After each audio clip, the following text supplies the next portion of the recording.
antara momen yang banyak ditunggu oleh pemuda masa kini di tengah-tengah bulan Ramadan adalah kesempatan buka bersama, atau yang ramai dikenal dengan istilah bukber. Bukber atau buka bersama seolah menjadi agenda wajib bagi para kaula muda, yang bahkan sudah direncanakan jauh-jauh hari sebelum Ramadan tiba. Sekilas terlihat begitu positif nilai yang terbawa di sana, mengakrabkan kembali dan menguatkan kembali komunikasi dengan kawan-kawan lama atau kawan-kawan yang masih eksis saat ini. Tidak hanya pemuda, generasi lebih senior pun tak kalah hebohnya dengan bukber.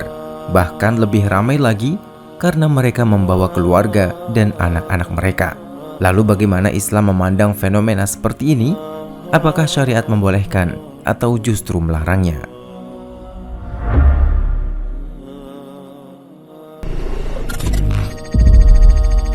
Asalnya, sah-sah saja berkumpul bersama untuk menikmati hidangan berbuka, dengan catatan tidak menganggap itu menjadi sebuah keharusan atau menjadikannya sebagai ibadah yang tidak boleh ditinggalkan. Sebaliknya, jika bukber dihiasi dengan pelanggaran-pelanggaran syariat, maka jelas hukumnya akan menjadi terlarang dan otomatis lebih aman untuk dihindari. Harus berhati-hati bahwa bukber tidaklah hanya sekedar untuk mementingkan mengisi perut saja atau menjalin ukhuwah daripada sholat. Inilah satu di antara pelanggaran yang banyak terjadi di acara-acara buka bersama. Faktanya, banyak di antara kaum muslimin yang terlalaikan dari sholatnya disebabkan karena acara bukber ini. Tak jarang didapati karena asik bertemu kawan-kawan lama hingga akhirnya terbawa suasana ngobrol, haha hihi sampai isya, kadang sholat maghrib ditinggalkan. Padahal meninggalkan salah satu sholat saja bisa menghapuskan amalan. Rasulullah Shallallahu Alaihi Wasallam dalam salah satu hadisnya bersabda, barang siapa meninggalkan sholat asar, maka terhapuslah amalannya. Kalau disebut menghapus amalan, berarti meninggalkan sholat bisa menghapus amalan puasa. Na'udzubillah min dzalik. Jika sholat begitu mudah ditinggalkan hanya karena berkumpul dan berbicara dunia yang tidak terlalu mendesak, lalu bagaimana dengan sholat berjamaah bagi kaum laki-laki?